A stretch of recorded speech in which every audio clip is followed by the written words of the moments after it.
So, this morning, was guided to think about something I've actually might have talked about before, but I'm thinking about it kind of in a somewhat different way.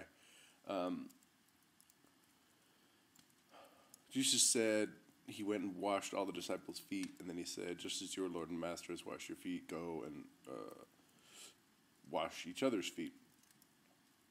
And I don't necessarily believe that was a command to all Christians that they should be washing each other's feet all the time, though there's nothing wrong with that. It would be quite nice.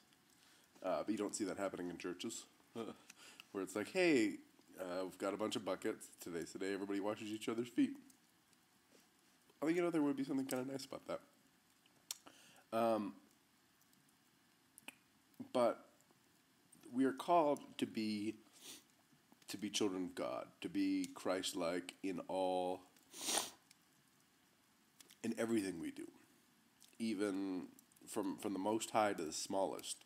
So in some way, there's ways to be Christ-like in performing menial tasks, like cleaning someone else's feet, giving somebody a back rub, or doing the dishes, or putting your shoes on, taking your shoes off, like down to insane minutia if you want to get a little crazy with it. And that's kind of what I'm thinking about today, getting a little crazy with it. So one of the things, like, for me, it's easier to be, like, joyful and excited about going about God's tasks if it means some, like, life change and I have to go do some stuff, or, like, a change in someone else and I have to go be brave and talk to somebody else or whatever. Or, he wants me to worship harder or worship more consistently or whatever. Sometimes it's easier to attend to your own personal growth. But he also calls you to head outside yourself, that you do the least of mine, you do also to me. So there are opportunities to serve all around, and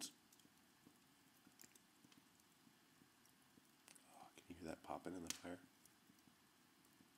Pop, pop, pop, pop. Uh-oh, sneeze time. I'm glad my sneezes aren't flammable. Another one? Maybe. It'll come.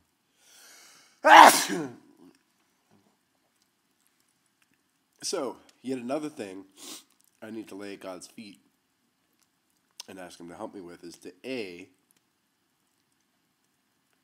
just be suffused with him throughout all times of my day.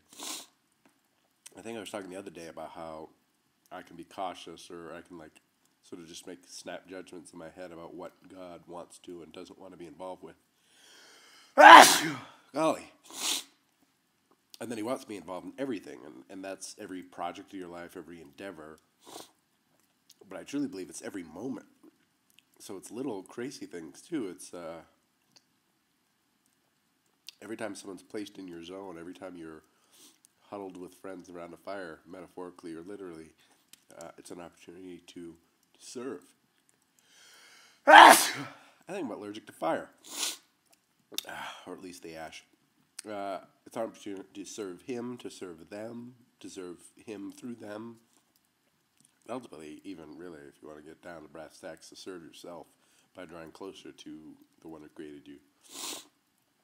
So, I'm just praying for divine just support and revelation in every moment, that I might see those moments that are ministry of whatever strain they need to be, and that I might be strong enough and selfless enough to do them in the proper manner, and do them without lasciviousness or without lusts for what I might gain in return, or envy, or just steep with any manner of misuse.